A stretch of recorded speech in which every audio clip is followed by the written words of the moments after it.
Mari kita berdoa. Bapa di surga, kami mengucap syukur selalu Tuhan atas segala kebaikan-Mu, kemurahan-Mu, pemeliharaanmu dalam setiap hidup kami Tuhan. Kami bersyukur Tuhan, kami selalu bersyukur atas segala kebaikan-Mu ya Tuhan Yesus. Tuhan, hari ini kami datang ke hadapan-Mu Tuhan. Rindu dengan membuka hati kami Tuhan untuk belajar akan sebagian dari firman-Mu Tuhan. Biarlah firman-Mu ini Tuhan dapat mengajar kami, mengingatkan kami dan selalu menuntun perjalanan hidup kami. Kami siap Tuhan untuk mendengarkan firman-Mu ini. Dalam nama Tuhan Yesus Kristus kami sudah berdoa dan mengucap syukur. Haleluya. Amin. Shalom, selamat pagi. Pagi hari ini saya sudah menyiapkan satu khotbah yang berjudul Mendengar, Mengerti, dan Berbuah. Mari kita membuka ayatnya firman Tuhan dalam Matius 13 ayat yang 23. Yang ditaburkan di tanah yang baik ialah orang yang mendengar firman itu dan mengerti, dan karena itu ia berbuah. Ada yang 100 kali lipat, ada yang 60 kali lipat, dan ada yang 30 kali lipat. Firman Tuhan ini sering sekali kita dengar, saudara. Dan kita mengetahui setiap orang percaya mempunyai ciri-ciri, yaitu ada yang mendengar firman Tuhan tapi tidak mengerti, saudara. Ada juga yang mendengar firman Tuhan dan merasa bahwa mereka sudah mengetahuinya, menerimanya dengan sukacita, dengan gembira. Tetapi ketika masalah datang, mereka menjadi goyah, saudara. Dan juga ada yang ditabur di semak duri, ya, di mana mereka itu mengerti mendengarkan firman Tuhan, tetapi kekhawatiran dunia ini dan menggoyahkan iman mereka, saudara. Pagi hari ini saya rindu supaya kita semua ini benar-benar dapat mengenal akan firman Tuhan ini yang ditaburkan di tanah yang baik, saudara.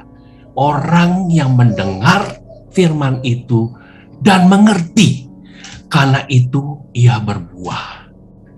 Setiap perjalanan kita sebagai anak-anak Tuhan itu setiap hari selalu menghadapi tantangan hidup, melalui proses semuanya. Dan kita percaya pada tahun ini, apalagi kita mempunyai satu resolusi tahun 2002, di mana menjadikan setiap hari atau setiap waktu menjadi bermanfaat melalui perubahan hidup kita sehari-hari, saudara. Sewaktu saya mendengar resolusi ini, saya benar-benar dicambuk seperti kita dibangunkan. Kita sudah mengenal apa itu mega project karakter Kristus. Apakah kita sudah melakukannya? Maka ini tahun kita harus sungguh-sungguh, saudara, untuk bisa mengimplementasikan dalam setiap hidup kita, melalui perjalanan hidup kita, melalui tantangan, melalui ujian. Tapi kita percaya di situ kita harus sungguh-sungguh dapat mempraktekkan karakter Kristus ini, saudara. Karena kita mau bermanfaat. Dan setiap firman yang kita dengar itu kita bisa mendengarkan dengan baik, mengerti dengan baik, dan kita bisa berbuah, saudara. Mengapa dibilang berbuah, saudara? Karena buah itu adalah dapat dirasakan. Ada manis, ada rasam, ada yang macam-macam rasanya. Tapi kebanyakan itu kita bisa mengecap rasa buah itu sendiri, saudara. Jadikan hidup kita sebagai sebuah buah yang benar-benar dapat dinikmati oleh saudara-saudara kita yang lainnya. Di dalam Markus 4:20 juga dikatakan, dan akhirnya ya, yang ditaburkan di tanah yang baik ialah orang yang mendengar dan menyambut firman Tuhan itu lalu berbuah.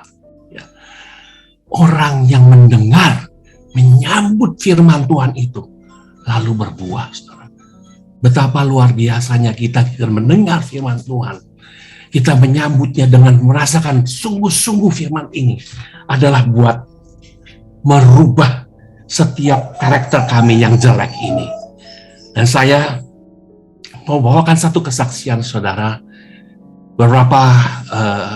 Dalam beberapa minggu ini saya mendapatkan suatu ujian, di mana ujian ini benar-benar sangat menokok hati saya, sangat membuat saya pahit, saudara, sangat kecewa sekali, saudara. Tapi saya sudah mau marah, saya sudah mau berbuat sesuatu, saudara. Tapi saya ingat kembali kepada firman Tuhan. Karena firman Tuhan katakan, ampunilah kepada orang yang bersalah kepada kita. Ya. Dan semenjak saya sudah meluap-luap begitu, saudara, saya hanya bisa bertelepon kepada teman seiman saya. Bagaimana? Saya harus lakukan apa? Saya sangat kecewa. Saudara seiman saya hanya katakan, Yesus berkata, diam saja. Dia tidak berkata apa-apa. Sewaktu dia disiksa, sewaktu dia dikhianati, sewaktu dia dikecewakan, Yesus diam saja. Yesus hanya berkata, ampunilah orang yang bersalah ini, Bapak. Karena mereka tidak tahu apa yang mereka berbuat. Ketika saudara seiman saya mengatakan, Yesus saja diam. Jadi apa yang harus saya lakukan? Diam. Lakukan apa yang seperti Yesus ajarkan kepada kita. Di situ saya sadar, di situ Roh Kudus bekerja kepada saya. Ya Tuhan, saya mau mengampuni orang yang bersalah kepada saya. Karena dalam Markus 11, 25 dan 26. Saya buka dalam terjemahan sederhana, saudara. Markus 11, 25, 26. Waktu kamu meminta sesuatu dalam doa, periksalah dirimu sendiri. Kalau kamu sakit hati kepada seseorang, maafkanlah orang itu, supaya Bapakmu yang di sorga juga mengampuni semua kesalahanmu. Periksalah dirimu sendiri. Kalau kamu sakit hati kepada seseorang, maafkanlah orang itu, supaya Bapakmu yang di sorga juga mengampuni semua kesalahan kita. Disinilah saudara, bagaimana hidup kita ini dapat bermanfaat, dapat bertumbuh, dapat berbuah, dan dapat dinikmati buah itu oleh saudara-saudara sekitar kita. Mari saya mengajak kepada saudara-saudara selalu kita memeriksa diri kita sendiri. Jangan menyalahkan orang lain dulu, saudara. Tapi periksalah diri kita sendiri. Saya akhiri dengan satu ayat firman Tuhan dalam terjemahan sederhana juga. 2 Korintus 13:5 dikatakan demikian, saudara.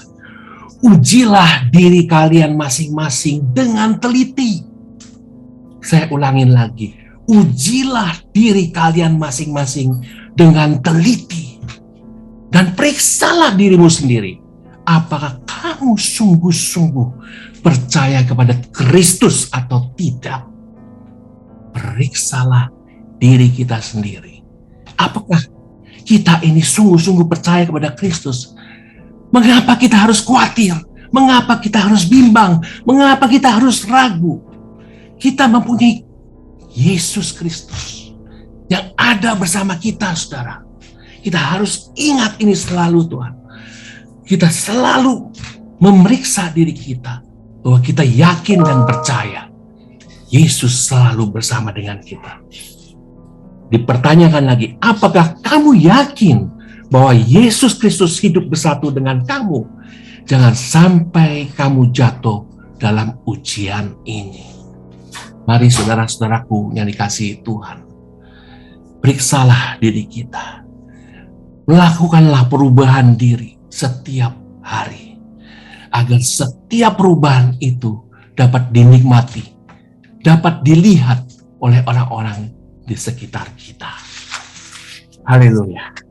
Mari kita tundukkan kepala, kita berdoa. Bapa kami yang ada dalam surga, yang kami kenal dalam nama Tuhan Yesus, kami berdoa agar setiap kami mempunyai hati yang taat kepada firman Tuhan. Firman-Mu adalah untuk kebaikan kami. Karena firman-Mu ini mengandung janji. Walaupun terkadang kami tidak mengerti, tapi pimpinlah kami Tuhan untuk tetap mampu melakukannya. Mari saudara-saudara yang dikasihi Tuhan, kita dekapkan kedua tangan kita di dada. Jika saudara-saudara punya pergumulan, persoalan, tantangan hidup di dalam karir saudara, studi saudara, keuangan saudara, masalah keluarga pun, kesehatan apapun juga, termasuk perjodohan, biarlah berkat Tuhan turun ke atasmu, dan kekuatan kasih Tuhan turun atasmu, dan percayalah Tuhan akan membukakan pintu-pintu berkat, serta damai sejahtera Allah menaungimu senantiasa. Saudaraku yang terkasih, jika kau ada yang sakit, mari tumpangkanlah tanganmu di bagian yang sakit, supaya menjadi sembuh di dalam nama Tuhan Yesus Kristus. Haleluya. Amin. Jika saudara masih membutuhkan pelayanan doa dan konseling, silakan menghubungi nomor di bawah ini. Tuhan Yesus memberkati.